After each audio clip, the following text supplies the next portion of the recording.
C'est avec un grand plaisir que je me retrouve aujourd'hui avec vous au camp pénal de Liberté 6 pour procéder à la remise officielle de véhicules au directeur des 37 établissements pénitentiaires du Sénégal.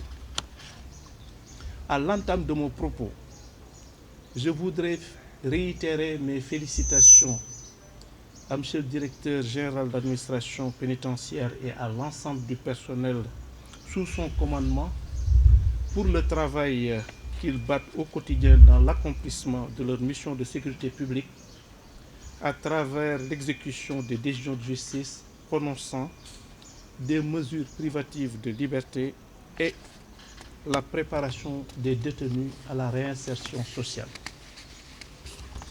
Le gouvernement du Sénégal, dans sa politique de développement socio-économique, a élaboré un référentiel Sénégal 2050. Cet agenda national de transformation 2050, articulé autour du master plan 2025-2035 et en stratégie nationale de développement 2025-2029, dont la vision est déclinée ainsi qu'il suit. Sénégal souverain, juste et prospère, avec comme objectif global de promouvoir un développement endogène et durable porté par des territoires responsabilisés, viables, compétitifs et jetant les bases de la souveraineté économique. La stratégie nationale de développement 2025-2029 est intégrée au ministère de la Justice à travers sa lettre de politique sectorielle dans laquelle la Direction générale de l'administration pénitentiaire occupe une bonne place.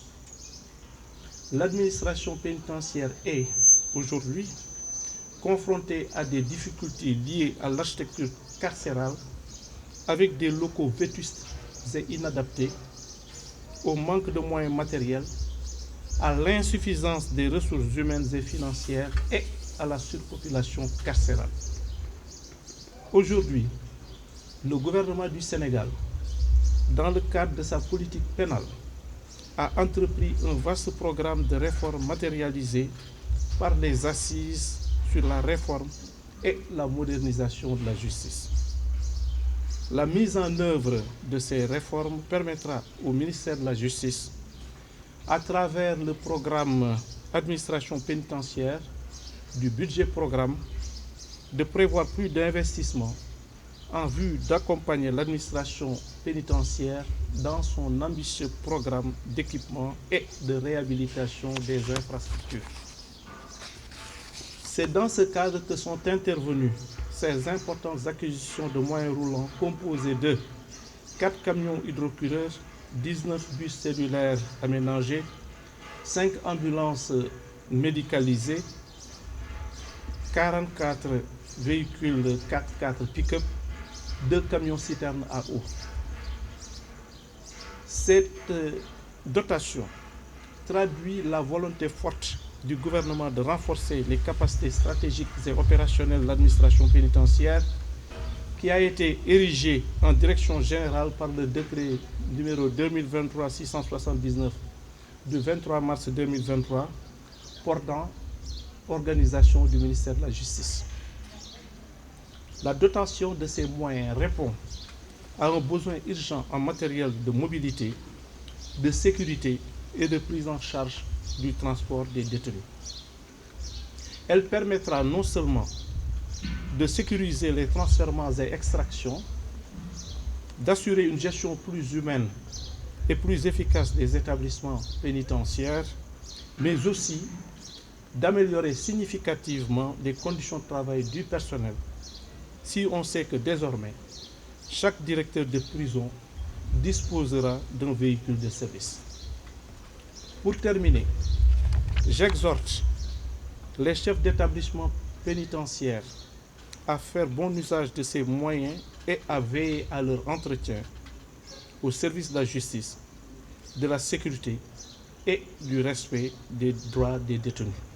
Je voudrais de prime abord souhaiter la bienvenue à Monsieur le ministre de la Justice garde des Sceaux au camp pénal Liberté 6, établissement hôte de cette cérémonie.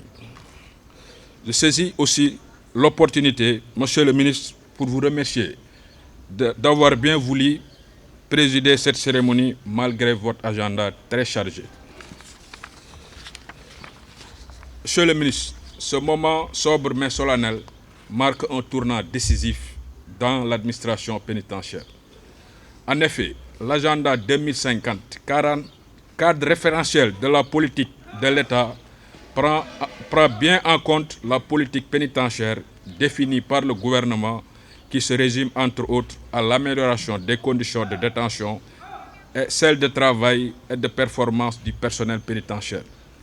C'est dans ce cadre qu'un vaste programme d'équipement a été entrepris à travers l'acquisition de 4 camions hydrocureurs, 19 bus cellulaires aménagés, 5 ambulances médicalisées, 46 véhicules 4x4 pick-up, 2 camions citernes à eau. Ces moyens roulants, Monsieur le ministre, considérés comme outils de travail, vont renforcer l'existant et améliorer considérablement la mobilité et permettre aux directeurs de prison d'être dans de bonnes conditions de travail. Monsieur le ministre, je terminerai en vous renouvelant encore mes sincères remerciements pour votre soutien et votre ambition pour la modernisation de l'administration pénitentiaire. Merci de votre aimable attention.